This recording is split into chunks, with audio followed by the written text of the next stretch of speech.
ಶ್ರವಣ Kannada podcast channel ಅರ್ಪಿಸುವ ಕೇಳು ಕಾದಂಬರಿ ಸುಮಧ್ವ ವಿರಚಿತ ಕಾದಂಬರಿಗಳ ಧ್ವನಿರೂಪಕ ಪ್ರಸ್ತುತಿ. ಈ ಸರಣಿಯಲ್ಲಿ ಕೇಳಿ ಸಂತೃಪ್ತಿ ಕಾದಂಬರಿಯ ಸಂಚಿಕೆಗಳನ್ನು ಶ್ರೀಮತಿ ಮಂಜುಳಾರವರ ಧ್ವನಿಯಲ್ಲಿ. ಮುನ್ನುಡಿ ಪ್ರಸ್ತುತಿ ಶ್ರೀ ದ್ವಾರಕನಾಥ್ ರವರಿಂದ. ಕಾದಂಬರಿ ಸರಣಿಯ ಪ್ರತಿ ಸಂಚಿಕೆ ಅಪ್ಲೋಡ್ ಆದಾಗ ಮರೆಯದೆ ಕೇಳಲು ನಮ್ಮ ಚಾನೆಲ್ ಸಬ್ಸ್ಕ್ರೈಬ್ ಮಾಡಿ ಮತ್ತು ಬೆಲ್ ಐಕನ್ ಒತ್ತಿರಿ.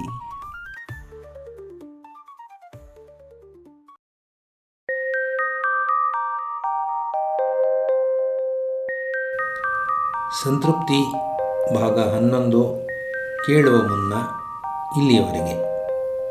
ಕಾರ್ತಿಕ್ ಕುಸುಮರ ಮದುವೆ ನಿಶ್ಚಿತಾರ್ಥ ನಡೆದಿತ್ತು.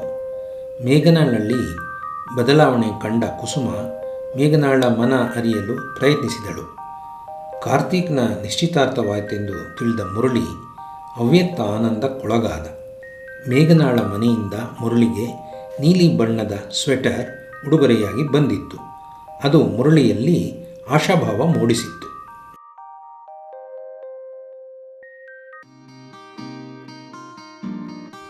ದಿನಗಳು ಬದಲಾವಣೆ ಇಲ್ಲದೆ ಓಡ್ತಾ ಇತ್ತು.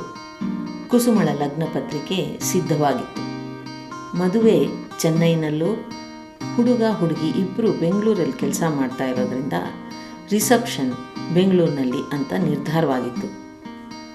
ಮುರಳಿಯ ಮನೆಯವರು ಬೆಂಗಳೂರಿನ ರಿಸೆಪ್ಷನ್ಗೆ ಹೋಗೋದು ಅಂತ ನಿರ್ಧರಿಸಿದ್ರಿಂದ ಮದುವೆಗೆ ಯಾರೂ ಹೋಗಿರಲಿಲ್ಲ.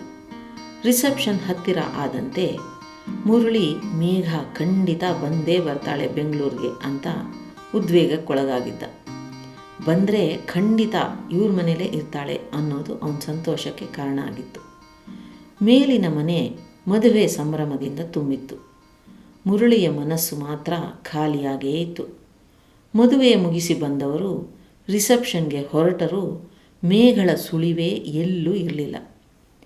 ರಿಸೆಪ್ಷನ್ಗೆ ಹೋಗುವ ಯಾವ ಉತ್ಸಾಹವೂ ಮುರಳಿಗೆ ಇಲ್ಲದೇ ಇದ್ರೂ ಎಲ್ಲರೊಂದಿಗೂ ಹೊರಟ.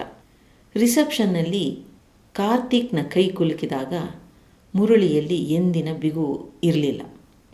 ಕುಸುಮಳೆಡೆ ನೋಡಿ ಶುಭ ಹಾರೈಸಿದಾಗಲೂ ಹಾಯ್ ಎನಿಸಿತ್ತು ಅವನ ಮನಸ್ಸಿಗೆ.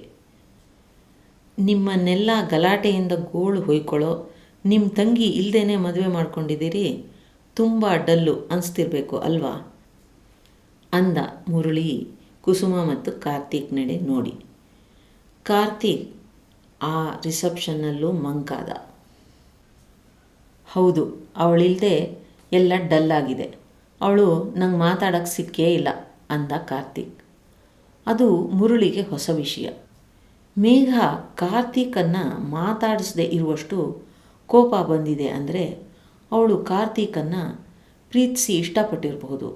ಅದಕ್ಕೆ ಬೇಜಾರಿಂದ ಇವರನ್ನು ನಿವಾರಿಸಿಕೊಂಡು ಓಡಾಡಿರಬಹುದು. ಅವನ ಮನಸ್ಸು ಗೊಂದಲಕ್ಕೆ ಸಿಲುಕ್ತು. ಮುರಳಿ ಮತ್ತೆ ಕೇಳ್ದ, ಯಾಕೆ ಡೆಲ್ಲಿಲಿ ನಡೆದ ನಿಮ್ಮ ನಿಶ್ಚಿತಾರ್ಥದಲ್ಲಿ ನಿಮ್ಮನ್ನು ಮಾತಾಡಿಸಿ ಶುಭಾಶಯ ತಿಳಿಸಿ ಗೋಳು ಹುಯ್ಕೊಂಡು ಎಲ್ಲ ಮಾಡಿರಬೇಕಲ್ವಾ ಕೇಳಿದ್ದ. ಕಾರ್ತಿಕನಿಗೆ ಮನದ ಮೂಲೆಯಲ್ಲೆಲ್ಲೋ ಚುಚ್ಚಿದಂತಹ ಅನುಭವ ಆಯಿತು. ನಿಶ್ಚಿತಾರ್ಥದ ದಿನ ವಿಪರೀತ ಜನ. ಅವಳಿಗೆ ತುಂಬ ಕೆಲಸಗಳಿತ್ತು. ಅವಳು ಇದುವರೆಗೂ ನನಗೆ ಒಂಟಿಯಾಗಿ ಸಿಕ್ಕೇ ಇಲ್ಲ. ಆಮೇಲೆ ಅವಳು ಬೇರೆ ಊರಿಗೆ ಹೊರಟು ಹೋಗಿದ್ಲು.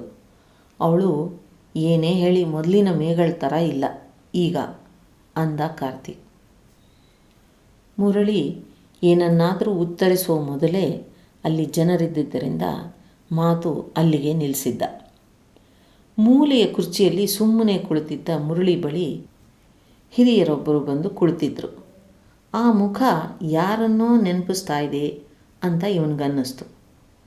ಹಲೋ, ನಾನು ಕೃಷ್ಣಮೂರ್ತಿ, ಕುಸುಮಂಗೆ ಚಿಕ್ಕಪ್ಪ ಅಂದರು. ತಕ್ಷಣವೇ ಮುರಳಿಯ ಮೈಯಲ್ಲಿ ಮಿಂಚಿನ ಸಂಚಾರವಾದಂತೆ ಆಯಿತು. ಅಂದರೆ ಇವರು ಮೇಘಳ ತಂದೆ. ಒಮ್ಮೆಲೆ ಮುರಳಿ ಎದ್ದು ನಿಂತು ಕೈ ಮುಗಿದ. ಅವನಿಗೆ ಅವರನ್ನು ಹೇಗೆ ಮಾತಾಡಿಸೋದು ಅಂತ ಗೊತ್ತಾಗಲಿಲ್ಲ. ಅವರೇ ಮೊದಲು ಮಾತಾಡಿದ್ರು. ನೀವೇನಾ ಮುರಳಿ ಮನೋಹರ್ ಅಂದರು. ಈಗ ಆಶ್ಚರ್ಯ ಪಡೋ ಸರದಿ ಮುರಳಿದಾಯಿತು. ಹೌದು ಅಂತ ತಲೆ ಆಡಿಸ್ದ. ಅಂದರೆ ನೀವೇನಾ ಮಿಸ್ಟರ್ ಸ್ಟ್ರಿಕ್ಟ್ ಅಂದರು. ಮಾತಾಡೋ ಧಾಟಿ ಮೇಘಳನ್ನೇ ಹೋಲ್ತಾ ಇತ್ತು. ತಕ್ಷಣವೇ ತಲೆ ತಗ್ಗಿಸ್ದ.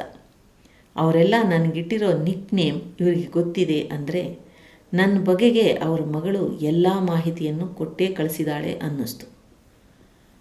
ನನ್ನ ಮಗಳು ನಿಮ್ಮ ಬಗೆಗೆ ಎಲ್ಲ ಹೇಳಿದಾಳೆ ಮಿಸ್ಟರ್ ಕ್ಲೀನ್ ಅಂದರು. ಅವರ ಮಾತಿಗೆ ಗಾಬರಿಯಿಂದ ತಲೆ ಎತ್ತಿ ಅವರೆಡೆ ನೋಡಿದ ಮುರಳಿ. ಅವರ ಕಣ್ಣಲ್ಲಿ ಮೇಘಳ ಕಣ್ಣಿನ ತುಂಟ ನಗು ಕಂಡಂತಾಯಿತು ಅವನಿಗೆ. ಅವನ ಗಾಬರಿ ಕಂಡು ಕೃಷ್ಣಮೂರ್ತಿಯವರಿಗೆ ನಗು ಬಂತು. ನಿಮ್ಮನ್ನು ನೋಡಿದ ಮೇಲೆ ನನಗೆ ತುಂಬ ಸಮಾಧಾನ ಆಯಿತು. ನನ್ನ ಮಗಳು ನಿಮಗೆ ತುಂಬ ತೊಂದರೆ ಕೊಟ್ಟಿರಬೇಕು ಅಲ್ವಾ?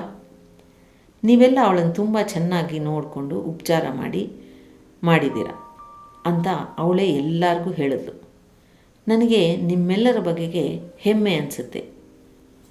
ಮುರಳಿಯ ಮನದ ಗಲಿಬಿಲಿ ಕಡಿಮೆ ಮಾಡೋ ಉದ್ದೇಶದಿಂದ ಅವರು ಸಮಾಧಾನವಾಗಿ ಸಹಜವಾಗಿ ಮಾತಾಡ್ತಲೇ ಇದ್ದರು.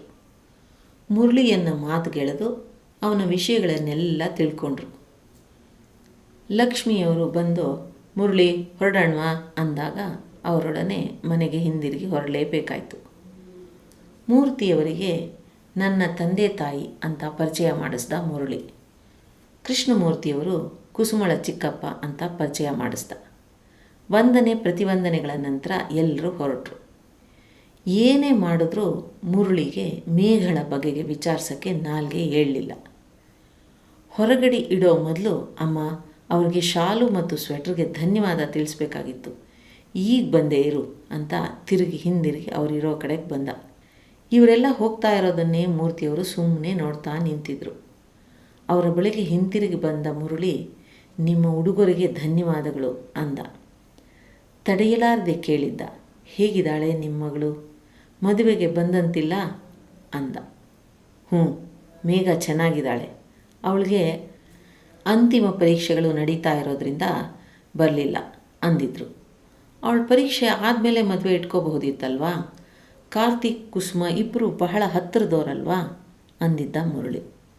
ಮುಹೂರ್ತ ಇಟ್ಟಾಗ ಪರೀಕ್ಷೆ ಮುಗ್ದಿರುತ್ತೆ ಅಂದ್ಕೊಂಡಿದ್ವಿ, ಆದರೆ ಪರೀಕ್ಷೆಗಳು ಪೋಸ್ಟ್ಪೋನ್ ಆಯಿತು, ಹೀಗಾಗಿ ಈ ಥರ ಆಯಿತು ಅಂದರು ಮೂರ್ತಿಯವರು. ತಕ್ಷಣ ಮುರಳಿ, ಇನ್ನೂ ಕೆಲವು ದಿನ ಇಲ್ಲೇ ಇರ್ತೀರಾ ಅಥವಾ ಹೊರಟುಬಿಡ್ತೀರಾ ಅಂತ ಕೇಳ್ದ. ಇಲ್ಲ, 2 ದಿನ ಇಲ್ಲಿನೇ ಇರ್ತೀನಿ, ನನಗಿಲ್ಲಿ ಸ್ವಲ್ಪ ಕೆಲಸ ಇದೆ ಅಂದಿದ್ರು. ಹಾಗಾದರೆ ನೀವು ನಾಳೆ ನಮ್ಮನೆಗೆ ಬನ್ನಿ, ನಿಮ್ಮ ಬಳಿ ಸ್ವಲ್ಪ ಮಾತಾಡೋದಿತ್ತು ಅಂದ ಮುರಳಿ. ಆಗಲಿ, ಖಂಡಿತ ನಾಳೆ ಆಗದೇ ಇದ್ದರೂ ಹೋಗೋಕ್ಕೆ ಮುಂಚೆ ನಿಮ್ಮನ್ನು ಭೇಟಿ ಮಾಡೇ ಹೋಗ್ತೀನಿ, ನನಗೂ ನಿಮ್ಮೆಲ್ಲರ ಜೊತೆ ಮಾತಾಡೋದಿತ್ತು ಅಂದಿದ್ರು ಮೂರ್ತಿಯವರು. ಅಂದು ರಾತ್ರಿ ಮುರಳಿ ಮಲಗಿದಾಗ ಕಣ್ಣಿಗೆ ನಿದ್ದೆ ಹತ್ತದೆ ಹೋಯಿತು. ಇಂದಿಗೆ ಮೇಘ ಇಲ್ಲಿಂದ ಹೋಗಿ 3 ತಿಂಗಳು 2 ವಾರ 5 ದಿನ ಕಳೆದಿದೆ. ಬರೀ ಕಾಲಗಣನೆಯಲ್ಲಿ ಕಾಲ ಕಳೀತಾ ಇದ್ದೀನಿ. ಅವಳ ಮನಸ್ಸನ್ನು ತಿಳಿದುಕೊಳ್ಳಲಾರದ ಅಸಹಾಯಕತೆ. ಅವಳು ಎದುರು ಬಂದರೆ ಏನಾದರೂ ಮಾಡಬಹುದು, ಕೈಗೆ ಸಿಗದೆ ಕಣ್ಣಿಗೆ ಕಾಣದೆ ದೂರ ಇದ್ದರೆ ಏನು ಮಾಡೋದು? ಅವಳು ಕೈ ತಪ್ಪಿ ಹೋಗ್ತಾಳೆ ಅಂತ ತಳಮಳಿಸಿದ ಮುರಳಿ. ಅವಳ ತಂದೆಯ ಬಳಿ ಮಾತಾಡಬಹುದು, ಆದರೆ ಏನು ಅಂತ? ನಿಮ್ಮ ಮಗಳನ್ನು ನಾನು ಮದುವೆ ಆಗ್ತೀನಿ ಅಂತ ನೇರವಾಗಿ ಹೇಳಕ್ಕೆ ಸಾಧ್ಯವಿಲ್ಲ. ಆ ಮಾತು ನನ್ನ ತಂದೆ ತಾಯಿ ಆಡಬೇಕು. ಇವರೆಲ್ಲ ಇಲ್ಲಿ ಒಪ್ಪಿದ್ರೂ ಆ ಮುಂಡು ಮೇಘ ನನ್ನನ್ನು ಒಪ್ಪಬೇಕಲ್ಲ. ಅವಳು ಕೈಗೆ ಸಿಕ್ಕರೆ ಒಪ್ಪಿಸ್ಬಹುದು, ಆದರೆ ಈಗ ಅದೇ ಸಾಧ್ಯ ಇಲ್ಲದೆ ಇರೋ ಥರ ಆಗಿದೆ. ಅವಳು ಕಾರ್ತಿಕನ ಮೇಲೆ ಕೋಪ ಮಾಡಿಕೊಂಡಿದ್ರೆ ಅದಕ್ಕೆ ಕಾರಣ ಅವಳು ಕಾರ್ತಿಕ್ನನ್ನು ಇಷ್ಟಪಟ್ಟಿದ್ದೇ ಆಗಿದ್ದರೆ ಈ ಸಮಸ್ಯೆ ಅಂತ್ಯ ಕಾಣದೆ ಮುರಳಿಗೆ ನಿದ್ದೆ ಬಾರದೆ ಹೊರಳಿದ. ಬೆಳಿಗ್ಗೆ ಎದ್ದಾಗ ಕಣ್ಣುಗಳು ಒಂದು ಉರಿತಾ ಇದ್ವು. ಲಕ್ಷ್ಮಿಯವರು ಮುರಳಿಗೆ ಬೆಳಗಿನ ತಿಂಡಿ ಕೊಡ್ತಾ ಅದು ಇದು ಮಾತಾಡ್ತಾ ಮದುವೆ ವಿಷಯ ತೆಗೆದ್ರು. ನೋಡು ಮುರಳಿ, ಸರಿಯಾದ ವಯಸ್ಸಲ್ಲಿ ಮದುವೆ ಆದರೆ ಒಳ್ಳೆಯದು. ಯಾವಾಗ ಏನಾಗಬೇಕೋ ಅದಾದರೆ ನೋಡೋಕ್ಕೆ ಚೆಂದ. ನಾಳೆ ಒಂದು ಹುಡುಗಿನ ನೋಡೋಕ್ಕೆ ಹೋಗೋಣ. ನಿನ್ನ ಇಷ್ಟಕ್ಕೆ ವಿರುದ್ಧವಾಗಿಯೂ ನಾವು ನಿನ್ನ ಮದುವೆ ಮಾಡಲ್ಲ, ಋಣವಿದ್ದರೆ ಆಗತ್ತೆ ಅಂದರು. ತಕ್ಷಣ ಮುರಳಿ, ಅಮ್ಮ ನಂಗೆ ನಾಳೆ ಹುಡುಗಿನ ನೋಡೋಕ್ಕೆ ಬರೋಕ್ಕಾಗಲ್ಲ ಅಂದ. ಆ ಮಾತಿಗೆ ಅಲ್ಲೇ ಕುಳಿತಿದ್ದ ನಾರಾಯಣ, ಎಲ್ಲದಕ್ಕೂ ಬೇಡ ಆಗಲ್ಲ ಅಂದರೆ ಹೇಗೆ? ಕೆಲವು ದಿನದಿಂದ ನೀನು ಮಂಕಾಗಿರೋದು ನೋಡಿದ್ರೆ ತಪ್ಪು ನಮ್ಮದೇನೋ ಅನಿಸುತ್ತೆ. ನಿನಗೆ ನೋಡೋಣ ಅಂದ್ಕೊಂಡು ಹುಡುಗಿಯರ ಮದುವೆ ನಾವು ನಿನಗೆ ನೋಡೋಕ್ಕೆ ಹೋಗೋಕ್ಕೆ ಮೊದಲೇ ಆಗೋಗ್ತಾ ಇದೆ. ಇದೊಂದು ನಮ್ಮ ಜವಾಬ್ದಾರಿಯನ್ನು ನಾವು ಮುಗಿಸ್ಕೊಂಡ್ರೆ ನಮ್ಮ ಮುಖ್ಯ ಕರ್ತವ್ಯ ಮುಗಿಯತ್ತೆ. ನಿನ್ನ ಮನಸ್ಸಿನಲ್ಲಿ ಏನಿದೆ ಅದನ್ನಾದರೂ ಹೇಳು ಅಂದರು ಸ್ವಲ್ಪ ಕಟುವಾಗಿ. ಕ್ಷಣ ಸುಮ್ಮನಿದ್ದ ಮುರಳಿ, ಅಮ್ಮ, ನಾನು ಮೇಘಳನ್ನು ಮದುವೆ ಆಗೋಣ ಅಂದ್ಕೊಂಡಿದ್ದೀನಿ. ನಿಮ್ಮ ಅಭಿಪ್ರಾಯನ ಸಂಜೆ ತಿಳಿಸಿ ಅಂತ ಪ್ರತಿಕ್ರಿಯೆಗೆ ಕಾಯದೆ ತಿಂಡಿಯನ್ನು ತಿನ್ನದೆ ಎದ್ದು ಹೊರಟೇ ಹೋದ. ಅವನು ಹೋದ ಮೇಲೆ ಈ ನಿರ್ಧಾರ ಅವರಿಬ್ಬರಿಗೂ ಅತಿ ಆಶ್ಚರ್ಯ ಮತ್ತು ಆಘಾತಕರವೂ ಕೂಡ ಆಗಿತ್ತು. ಕುಸುಮ, ಮೇಘನ ಒಬ್ಬರನ್ನೊಬ್ಬರಿಗೆ ಹೋಲಿಸಿದ್ರೆ ಇಬ್ಬರು ಹೆಸರು ಹೊಂದುವಂಥ ರೂಪದವರು. ಕುಸುಮಳ ಪ್ರೌಢ ನಡೆ, ಒಪ್ಪ, ಓರಣ ಯಾವುದೂ ಮೇಘನಳಲ್ಲಿ ಇರಲಿಲ್ಲ. ಕುಸುಮ ಒಳ್ಳೆಯ ಮನೆತನ, ವಿದ್ಯೆ, ನೌಕರಿ ಎಲ್ಲ ಇದ್ದವಳು. ಕುಸುಮಳೆಡೆಗೆ ಆಕರ್ಷಣೆಗೊಳಗಾಗದ ತಮ್ಮ ಮಗನ ಮನಸ್ಸು ಇದ್ಯಾವುದಕ್ಕೂ ಹೋಲಿಸೋಕ್ಕೆ ಸಾಧ್ಯ ಇಲ್ಲದೆ ಇರೋ ಥರ ಮೇಘನ ಹೇಗೆ ಮಗನ ಮನಸ್ಸು ಸೆಳೆದ್ಲು ಅಂತಲೇ ಅವರಿಗೆ ಅರ್ಥವಾಗಲಿಲ್ಲ. ಪ್ಯಾಂಟ್ ಶರ್ಟ್ ಧರಿಸಿ ಪಕ್ಕದ ಮನೆ ಗೋಡೆ ಏರಿ ಮಾವಿನಕಾಯಿ, ಪರಂಗಿಕಾಯಿ ಕಿತ್ತು ಗಿರಿ ಜೊತೆ ಉಪ್ಪು ಖಾರ ಹಾಕ್ಕೊಂಡು ತಿಂತಾ ಇದ್ದಿತ್ತು ಮೇಘ. ಪಕ್ಕದ ಮನೆಯವರು ಮನೆಗೆ ಜಗಳಕ್ಕೆ ಅಂತ ಹುಡ್ಕೊಂಡು ಬಂದಾಗ ಪ್ಯಾಂಟ್ ಮೇಲೆ ಮ್ಯಾಕ್ಸಿ ಹಾಕ್ಕೊಂಡು, ನಾನು ಯಾಕೆ ನಿಮ್ಮ ಗೋಡೆ ಹತ್ತಲಿ, ಅವನು ಚಿಕ್ಕೋನು ನೋಡಿ, ನಾನು ಈ ಡ್ರೆಸ್ನಲ್ಲಿ ಹತ್ತಕ್ಕಾಗತ್ತಾ, ಅತ್ತೆ ಮಾವ ಇಷ್ಟು ವರ್ಷ ಹತ್ತದವ್ರು ಇಂದ್ಯಾಕೆ ಹತ್ತಾರೆ, ಇನ್ಯಾರೂ ಮನೇಲಿಲ್ಲ ಹೋಗಿ, ನಾವೆಲ್ಲ ಕಿತ್ತಿದ್ದು ಅಂತ ದಬಾಯಿಸಿ ಕಳಿಸಿದ್ಲು. ಆ ವಿಷಯ ತಿಳಿದ ಮುರಳಿ, ಅಮ್ಮ, ಗಿರಿನ ಅವಳ ಜೊತೆ ಕಳಿಸ್ಬೇಡ, ಏನು ಹೆಣ್ಣು ಅಂತ ಹುಟ್ಟಿದಾಳೋ, ಆ ಅವತಾರ ನೋಡಿದ್ರೆ ಸಾಕು ಅಂತ ಬೈದಿದ್ದ. ಅವಳಕ್ಕನ್ನು ನೋಡಿ ಕಲಿಯೋಕ್ಕೆ ಏನು ದಾಡಿ ಅಂತ ಅಸಮಾಧಾನ ಕೂಡ ವ್ಯಕ್ತಪಡಿಸಿದ್ದ. ಅತಿ ಅವಶ್ಯಕ ಅಂದಾಗ ನಾರಾಯಣರವರನ್ನು ಮೇಘ ಮುರಳಿ ಬೈಕ್ ಮೇಲೆ ನಗರದ ಮುಖ್ಯ ಬಸ್ ನಿಲ್ದಾಣಕ್ಕೆ ಬಿಟ್ಟು ಬಂದಿದ್ಲು. ಬೈಕ್ಗೆ ಕೊಚ್ಚೆ ಮೆತ್ತಿರೋದು ನೋಡಿ ವಿಷಯ ತಿಳಿದು ಮುರಳಿ ಬೇರೆಯವರ ವಸ್ತುಗಳನ್ನು ಉಪಯೋಗಿಸಿದ ಮೇಲೆ ಅದನ್ನು ಮೊದಲಿನ ಥರನೇ ಹಿಂದಿರುಗಿಸ್ಬೇಕು, ಅದೆಲ್ಲ ಸಂಸ್ಕಾರ ಇರೋರು ಮಾಡೋ ಕೆಲಸ ಅಂತ ಅವಳಿಗೆ ಕೇಳಿಸೋ ಥರನೇ ಅಂದಿದ್ದ. ಎಲ್ಲದರಲ್ಲೂ ವಿರುದ್ಧ ಗುಣ ಇರೋ ಅವಳನ್ನು ಇವನು ಅದು ಹೇಗೆ ಮೆಚ್ಕೊಂಡ? ಅವನ ಮಾತನ್ನು ಕೇಳಿಸ್ಕೊಂಡಿದ್ದ ಮೇಘ ಮಾತ್ರ, ನಿಮ್ಮ ಮಗ ಮದುವೆ ಆದರೆ ಸರಿ ಹೋಗ್ತಾರೆ, ಈಗ ತುಂಬ ಪೊಸೆಸಿವ್ ಆಗಿ ಆಡ್ತಾರೆ ಅಂತ ನಗೆ ಆಡಿ ಹೋಗಿದ್ಲು. ಈಗ ಇವನು ಅವಳನ್ನೇ ಮದುವೆ ಆಗ್ತೀನಿ ಅಂದರೆ ಮನ ಮೆಚ್ಚುವುದಕ್ಕೆ ಕಣ್ಣು ಒಂದೇ ಅಲ್ಲ, ಮನಸ್ಸು ಕುರುಡಾಯ್ತೇನೋ ಅಂದ್ಕೊಂಡ್ರು ಇಬ್ಬರೂ. ಎಲ್ಲದರಲ್ಲೂ ನೇರ ಮಾತು, ನಡೆ, ನುಡಿ, ಯಾರು ಏನೇ ಅಂದರೂ ಮಾಡಬೇಕಾದುದನ್ನು ಮಾಡಿ ಸಾಧಿಸುವ ಗುಣ, ಇವೆಲ್ಲ ಲಕ್ಷ್ಮಿಯವರಿಗೆ ಮೇಘಗಳಲ್ಲಿ ಮೆಚ್ಚುಗೆ ಆಗಿದ್ದರೂ ಹುಡುಗಿ ನೋಡೋಕ್ಕೆ ತುಂಬ ಚೆನ್ನಾಗಿದ್ದಾಳೆ ಅಂತ ಅನಿಸಿದ್ರು ಮುರಳಿ ನಿರ್ಧಾರ ಮಾತ್ರ ಕೆಲ ಹೊತ್ತು ಇಬ್ಬರನ್ನು ಯೋಚನೆಗಳು ಮಾಡಿತ್ತು. ಮಗ ಎದ್ದು ಹೋದ್ಮೇಲೆ ಲಕ್ಷ್ಮೀ ನಾರಾಯಣ್ ಇಬ್ಬರು ಕೆಲ ಹೊತ್ತು ಮೌನವಾಗಿ ಕುಳಿತಿದ್ರು. ಮೊದಲು ಲಕ್ಷ್ಮಿಯವರೇ ಮಾತಾಡಿದ್ರು. ಅವನಿಷ್ಟ, ಬಾಳೆಲ್ಲ ಜೊತೆಯಲ್ಲಿ ಇರಬೇಕಾದವನು ಅವನು, ಕುಸುಮ ಅಲ್ದಿದ್ರೆ ಮೇಘನ, ನಾವು ವಿರೋಧಿಸೋದು ಬೇಡ, ಅವಳ ತಂದೆ ಇಲ್ಲಿನೇ ಬಂದಿದ್ದಾರೆ ಅನಿಸುತ್ತೆ, ಮಾತಾಡಿ ನೋಡೋಣ, ಇಲ್ಲಿ ನನ್ನ ನಿರ್ಧಾರದಷ್ಟೇ ನಿಮ್ಮ ನಿರ್ಧಾರಕ್ಕೂ ಬೆಲೆ ಇದೆ, ನಿಮ್ಮ ತೀರ್ಮಾನವೇ ಅಂತಿಮ ಅಂದರು ಪತಿಯೆಡೆ ತಿರುಗಿ. ಅವರಿಬ್ಬರು ಬಹಳ ಹೊತ್ತು ಮೇಘಳ ಬಗೆಗೆ ಚರ್ಚಿಸ್ತಾ ಇದ್ದರು. ಆ ಹುಡುಗಿ ನಮ್ಮ ಮನೇಲೇ ಇದ್ದರೂ ನಾವು ಅವಳನ್ನು ಆ ದೃಷ್ಟಿಯಿಂದ ನೋಡಲಿಲ್ಲ, ಇಲ್ಲದೇ ಇದ್ದರೆ ಅವಳ ಬಗೆಗೆ ಇನ್ನೊಂದಷ್ಟು ತಿಳ್ಕೊಬಹುದಾಗಿತ್ತು. ಒಪ್ಪವಾಗಿ ಸಿಂಗರಿಸಿದ್ರೆ ಮುದ್ದಾಗಿ ಕಾಣ್ತಾಳೆ, ವಿದ್ಯೆ ಇದೆ, ಗುಣ ಇದೆ, ಒಳ್ಳೆ ಮಂತನ ಇದೆ, ಅವರು ಒಪ್ಪಿದ ಮೇಲೆ ನಾವ್ಯಾಕೆ ಬೇಡ ಅನ್ನೋಣ, ಅವಳಿಗೆ ಈಗಿರುವ ಹುಡುಗಾಟದ ಬುದ್ಧಿ, ಮದುವೆ ಆದರೆ ಸರಿ ಮಾಡಿಕೊಂಡಾನು, ಅವನ ಆಯ್ಕೆ ಹುಡುಗಿ ಆದ್ದರಿಂದ ನಾಳೆ ತಿಕ್ಕಾಟವಾದರೆ ಅದರ ಸಾಧಕ ಬಾಧಕಗಳಿಗೆ ಅವನೇ ಹೊಣೆಯಾಗಿರ್ತಾನೆ, ಒಟ್ಟಿನಲ್ಲಿ ಇಬ್ಬರು ಮದುವೆ ಆದರೆ ಸಾಕು ಅಂದುಕೊಂಡ್ರು ಇವರಿಬ್ಬರು. ನಾರಾಯಣರವರು ಮೇಘಳ ತಂದೆಯನ್ನು ಮನೆಗೆ ಕರೆದು ತಾವೇ ಮಾತಾಡಿಸಿದ್ರು. ಮಗಳಿಗೆ ಮದುವೆ ಮಾಡೋ ವಿಚಾರ ಏನಾದರೂ ಮಾಡಿದ್ದೀರಾ ಅಂತ ವಿಚಾರಿಸಿದ್ರು.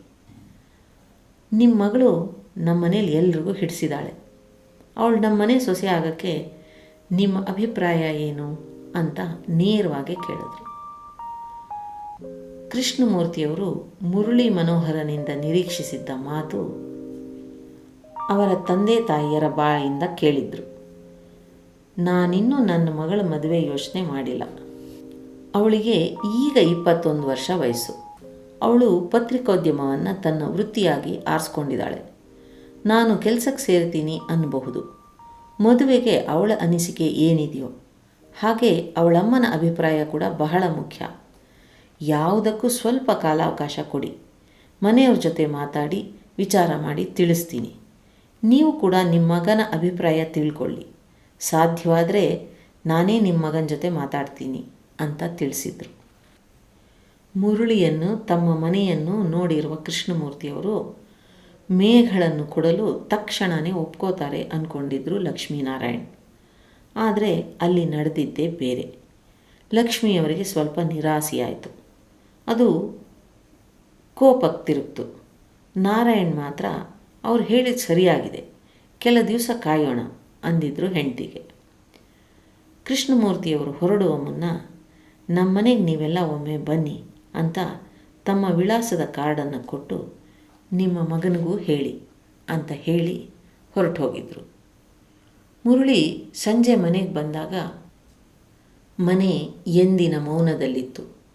ಮೇಲಿನ ಮನೆಯಲ್ಲಿ ಮದುವೆ ಸಂಭ್ರಮ ಇನ್ನೂ ನಡೀತಾ ಇತ್ತು. ಮುರಳಿಗೆ ಮೂರ್ತಿಯವರನ್ನು ಕರೆದು ಮಾತಾಡಿಸೋದು ಹೇಗೆ ಅಂತ ಯೋಚನೆ ಆಗಿತ್ತು. ಆದರೆ ಅವನ ಅಪ್ಪ ಅಮ್ಮ ಮಗನಿಗೆ ವಿಷಯ ತಿಳಿಸೋ ಆತುರದಲ್ಲಿದ್ದರು. ಊಟ ಮಾಡುವಾಗ ಲಕ್ಷ್ಮಿಯವರೇ ವಿಷಯವನ್ನು ಮಗನೆದುರು ಪ್ರಸ್ತಾಪ ಮಾಡಿದ್ರು. ಅವರು ಮೂರ್ತಿಯವರನ್ನು ಮನೆಗೆ ಕರೆದು ಮಾತಾಡಿಸಿದ ಸಂಭಾಷಣೆಯನ್ನು ಮಗನಿಗೆ ಸಂಪೂರ್ಣ ವಿವರಿಸಿದ್ರು. ಕ್ಷಣ ಹೊತ್ತು ಮುರಳಿಯ ಮನಸ್ಸು ಶೂನ್ಯವಾಯಿತು. ನಾನೇ ಅವರೊಡನೆ ಮಾತಾಡಿದರೆ ಒಳ್ಳೆಯದಾಗ್ತಿತ್ತು. ಈಗ ಹೇಗಾದರೂ ಮೇಗಳನ್ನೇ ಹಿಡಿಬೇಕು. ಹೇಗೆ ಅಂತ ತಲೆ ಕೆಡಿಸ್ಕೊಂಡ ಮುರಳಿ. ನಾರಾಯಣರವರು ಮಗನೆದುರು ಅವರು ಕೊಟ್ಟ ವಿಳಾಸದ ಕಾರ್ಡನ್ನು ಹಿಡಿದು ನಮ್ಮ ಮನೆಗೆ ನೀವೆಲ್ಲ ಬನ್ನಿ ಅಂತ ವಿಳಾಸ ಕೊಟ್ಟಿದ್ದಾರೆ. ಉಳಿದಂತೆ ಅವರ ಉತ್ತರ ಯಾಕೋ ಆಶಾದಾಯಕವಾಗಿರಲಿಲ್ಲ ಅಂತ ತಿಳಿಸಿದರು. ಆ ಕಾರ್ಡನ್ನು ಮುರಳಿ ತನ್ನ ಜೋಬಿನಲ್ಲಿ ಭದ್ರಪಡಿಸ್ದ. ಅವನ ದಿನನಿತ್ಯದ ಕೆಲಸಗಳು ಮೇಘಳ ನೆನಪಿನಿಂದ ಬಳಲದಂತೆ ಎಚ್ಚರ ವಹಿಸಿದ. ಏನೇ ಸಮಾಧಾನ ಮಾಡಿಕೊಂಡ್ರೂ ಎದೆಯಲ್ಲಿ ಹಚ್ಚ ಹಸಿರಾಗಿ ಉಳಿದು ಅವನನ್ನು ಕಾಡತೊಡಗಿದ್ಲು ಮೇಘ. ರಾತ್ರಿ ಆಯಿತು ಅಂದರೆ ಆಕಾಶದ ಮೇಘಗಳಲ್ಲಿ ಅವಳ ಮುಖವನ್ನು ಕಾಣುತ್ತಾ ಕಾಲ ಕಳೆಯುವ ಸ್ಥಿತಿಗೆ ಬಂದಿದ್ದ ಮುರಳಿ. ತಾನು ಮಾಡಿದ ಒಂದು ಕೆಲಸಕ್ಕೆ ತಪ್ಪು ಅಂತ ಅವಳ ಭಾವನೆ. ಅದಕ್ಕೆ ನನಗೆ ಇಷ್ಟು ದೊಡ್ಡ ಶಿಕ್ಷೆನಾ ಅಂತ ಅನೇಕ ಬಾರಿ ಮುರಳಿ ಮೇಘಳ ಮೇಲೆ ಕೋಪ ಬರೆಸ್ಕೊಳ್ತಾ ಇದ್ದ. ಇಂದಿನವರೆಗೆ ಇದ್ದ ಎಲ್ಲರೂ ನನ್ನ ಸುತ್ತಲೇ ಇದ್ದಾರೆ. ಆದರೆ ನೀನು ಹೊರಟು ಹೋದದ್ದು ಎದೆಯಲ್ಲಿ ಹಿಂಡಿದಂಥ ವೇದನೆಯಾಗಿದೆ. ನಾನು ನಿನ್ನನ್ನು ಬೇಕು ಅಂದ್ಕೊಂಡಿದ್ದು, ನೀನು ನನ್ನನ್ನು ಬೇಡ ಅಂದ್ಕೊಂಡಿದ್ದೆ ಈ ನೋವಿಗೆ ಕಾರಣ. ನಿನ್ನ ಹೃದಯ ಕೂಡ ನನ್ನದರೊಂದಿಗೆ ಮಿಡಿದಿದ್ದರೆ ಎಷ್ಟು ಚೆನ್ನಾಗಿರ್ತಿತ್ತು. ನಿನಗೆ ನನ್ನ ಮೇಲೆ ಸ್ನೇಹವೋ ಇಲ್ಲ ದ್ವೇಷವೋ ಯಾವುದಾದರೂ ಗಾಢವಾಗಿದ್ದಿದ್ರೆ ಈಗ ಖಂಡಿತ ಯಾವುದಾದ್ರೂ ಒಂದು ಭಾವಕ್ಕಾದರೂ ಮಿಡಿಯುತ್ತಿತ್ತು. ನೀನೆಷ್ಟು ನಿರ್ಲಿಪ್ತಳು ಅಂದರೆ ನಿನ್ನ ಹೃದಯ ಮಿಡಿಯದಷ್ಟು.